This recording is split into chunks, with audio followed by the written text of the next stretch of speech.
ప్రభునామమునకు మహిమ కలుగును గాక. రోమీలకు రాసిన పత్రిక 12వ అధ్యాయం 2వ వాక్యం మనం చదువుకుంటున్నాం. మీరు ఈ లోక మర్యాదలను అనుసరింపక ఉత్తమమును అనుకూలమును సంపూర్ణమైన ఉన్న దేవుని చిత్తమేదో పరీక్షించి తెలుసుకున్నట్టు మీ మనసు మారి నూతనమగుట వలన రూపాంతరము పొందుడి. మనలో ఒక ప్రత్యేకమైన మార్పు కొరకు దేవుడు కోరుకుంటున్నట్టుగా ఇక్కడ మనం చూస్తున్నాం. అదేమిటంటే శరీరానికి మార్పు కాదు, మనసు మారి రూపాంతరము పొందాలని చెప్తున్నట్టుగా మనం చూస్తున్నాం. నీతిమంతుడు లేడు, ఎవడం లేడు, ప్రతి ఒక్కడు పాపం చేసి దేవుడు అనుగ్రహించి మహిమను పొందలేకపోవచ్చున్న వారే అని పరిశుద్ధ గ్రంథంలో రోమీలకు రాసిన పత్రిక 3వ అధ్యాయము 11-12 వాక్యాల్లో మనం చూస్తున్నాం.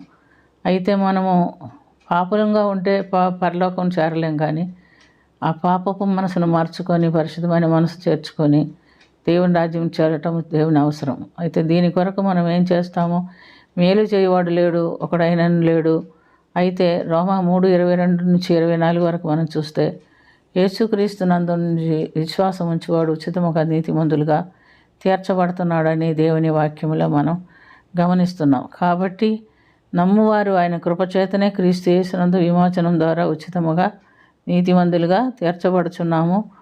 కనుక క్రీస్తు యేసులోనికి వచ్చిన మనము, రక్షణ పొందిన మనము మునుపున్న రీతిలో ఈ లోకరీతిగా జీవించడానికి వీల్లేదు. మనల్ని పిలిచిన వాడు పరిశుద్ధుడు కనుక మనం కూడా మన ప్రవర్తన విషయంలో పరిశుద్ధతను పొందుకొని దేవుని చిత్తానుసారమైన జీవితం జీవించేవారిగా ఉండాలి. సంపూర్ణమైన మార్పు మనలో ఉండాలి.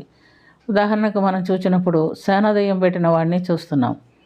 అతడు ఆ దెయ్యంతో ఆవరించి ఉన్నప్పుడు శరీరంలో గుడ్డలు లేక శరీరాన్ని గాయపరుస్తూ రాళ్లతో తను తాను గాయపరచుకుంటూ రాత్రి పగళ్ళు సమాధుల్లో నివసిస్తూ అరుస్తూ గందరగోళం చేస్తూ ఉండేవాడు. కానీ యేసుప్రభు అక్కడికి వెళ్ళిన తర్వాత, అతన్ని బాగు చేసిన తర్వాత, ప్రియమైనటువంటి దేవుని బిడ్డలారా, అతను మారిపోయినట్టుగా మనం చూస్తున్నాం. అతడు వెంటనే స్వస్థచిత్తుడై వస్త్రం ధరించుకొని ప్రభు పాదముల మీద కూర్చుండి ఉంటున్నట్టుగా మనం చూస్తున్నాం. ఈ మార్పు ఎక్కడి నుంచి వచ్చింది? ప్రభువు ద్వారానే వచ్చింది. మనము ఒకవేళ దెయ్యం బట్టి వీధులముడి పరిగెత్తకపోయినా మన చేష్టలు దేవుడు లేనప్పుడు పాప సంబంధమైన ప్రవర్తనలతోనే మనం ఉంటాం. మన మాటలు దేవునికి ఇష్టమైంది, మన క్రియలు దేవునికి ఇష్టమైంది, దేవునికి ఇష్టమైనటువంటి పనులు మనం చేస్తూ ఉండేవాళ్ళము.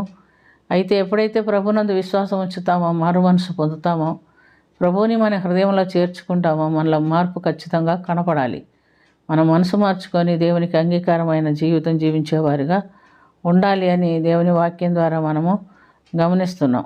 కాబట్టి ప్రియమైనటువంటి దేవునిలారా, ఆ అపవాది చేత శోధించబడినటువంటి సేనదయ్యం పెట్టినవాడు తన జీవితంలో ఎట్లా మార్పు చెందుకున్నాడో, మరి మనం కూడా మన జీవితంలో మార్పు చెంది యేసుప్రభు అక్కడి నుంచి తిరిగి వెళ్ళినప్పుడు ఆ సేనదయ్యం పట్టినవాడు నేను కూడా నీతో కూడా వస్తానని అడుగుతున్నట్టుగా మనం చూస్తున్నాం. అయితే ప్రభు అతన్ని తీసుకొని వెళ్ళలేదు. నువ్వు ఇక్కడే ఉండి నీ దేవుడు నీకు చేసినటువంటి గొప్ప కార్యముల గురించి నీ ఇంటివారికి ఒరివారికి సాక్ష్యం ఇవ్వమని చెప్పినట్టుగా మనం చూస్తున్నాం. వెంటనే అతడు దేవుని చిత్తానికి లోబడి ఉండిపోయి దెక్కపోలిక అనే ఊరు, 10 ఊర్లు అన్నమాట, ఆ ప్రాంతం అంతట్లో తిరిగి యేసయ్య నాకు మేలు చేశాడని సాక్ష్యం ఇస్తున్నట్టుగా మనం చూస్తున్నాం. కాబట్టి అతనిలో మనసు మారింది, రూపాంతరం పొందాడు, దేవుని బిడ్డగా మార్చబడ్డాడు, దేవునికి ఒక సాక్షిగా నివసించాడు అని మనం గమనిస్తున్నాం. కాబట్టి మనం రూపాంతరపు అనుభవంలోనికి వచ్చామా? మన పాపపు జీవితమును విడిచిపెట్టి పరిశుద్ధ జీవితంలోనికి వచ్చామా?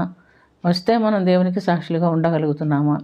ఈ అంశాలు మనం తెలుసుకొని మనలో మార్పు కలిగిందా లేదా అని పరిశోధించుకొని దేవుని కృప కొరకు ప్రార్థన చేసుకుందాం. ప్రేమ కలిగిన తండ్రి, కృప కలిగిన ప్రభువా, నీ కృప మాకు అవసరం నాయన, సహాయం చేయండి. మేము రక్షణ మారు మనసు లేనప్పుడు అపవాది సంబంధులుగా జీవించాము.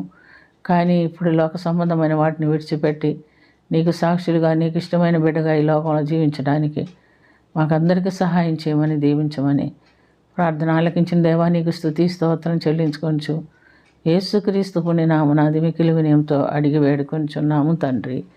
ఆమేన్.